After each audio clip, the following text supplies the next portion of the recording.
Abdullah ibn Abbas radiallahu anhuma, he tells this story of the Prophet ﷺ going to visit one of the people of the Ansar. This is a man that's relatively unknown. In fact, we don't even have his name in the narration. He's just Rajulan min al-Ansar. So the Prophet ﷺ went to visit him because he heard he was sick. So Abdullah ibn Abbas radiallahu ta'ala anhuma, he says, فَلَمَّا دَنَا مِن مَنْزِلِهِ, when the Prophet ﷺ came close to his home, سَمِعَهُ يَتَكَلَّمُ فِي الدَّاخِلِ, he heard him speaking to someone inside the home. So the Prophet ﷺ is drawing near to the house, and it seems like he's speaking to someone on the inside. However, the Prophet ﷺ, he knocks on the door and he asks permission to enter. And when the Prophet ﷺ comes in, he sees that there's no one with the Ansari. So he says to him, سَمِعْتُكَ تُكَلِّمُ غَيْرَكَ, he said, I heard you speaking to someone else.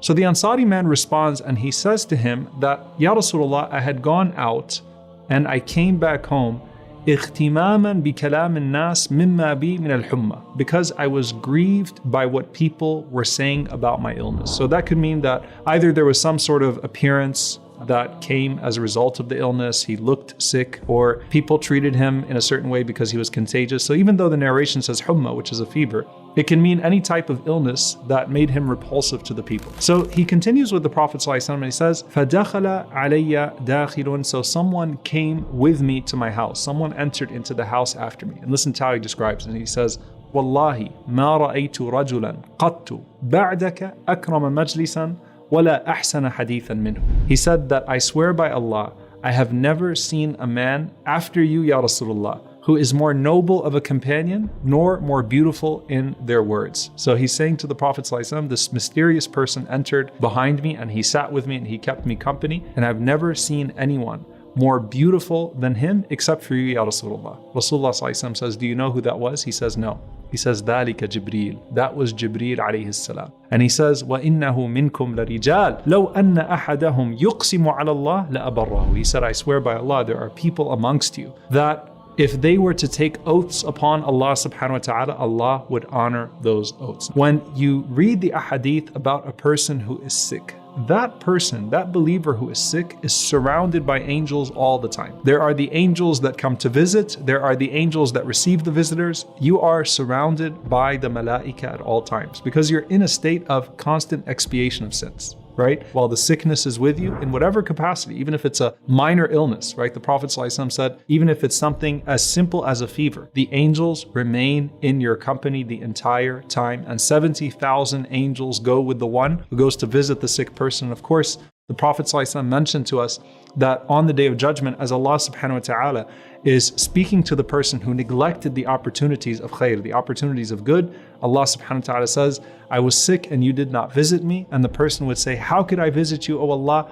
And you are the Lord of the worlds. And Allah subhanahu wa ta'ala would respond, don't you know that so-and-so was sick? And had you visited that person, you would have found me with them. And so here you have this random man from the Ansar who not just any angel follows into his home, but Jibreel alayhi salam takes the form of a human being and visits this man. And that's why the Prophet ﷺ then even says out of ajab, out of amazement, that there are people amongst you. What does he mean by that?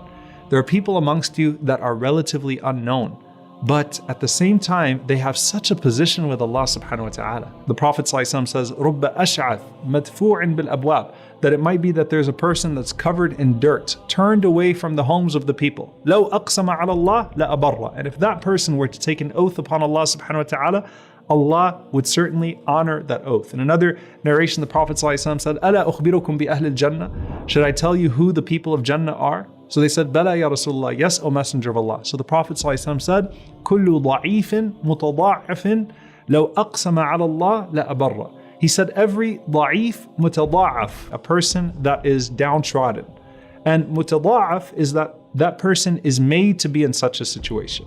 And it's because of their praiseworthy characteristics, either that they are inflicted with poverty and put into hardship, or it's because of the hardship that they're in that praiseworthy characteristics come out of them, right? So they bear the fruit of humility in the process of being people that don't hold any weight in society, but they are so great in the sight of Allah subhanahu wa ta'ala.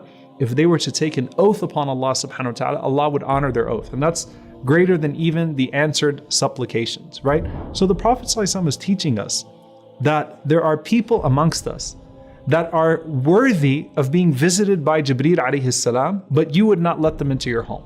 And that's why you never turn away from anyone. So it's instructive to you when you're sick and when you don't have much prominence in society. And it's also instructive to a person that you don't look away from someone else just because they don't have prominence in society.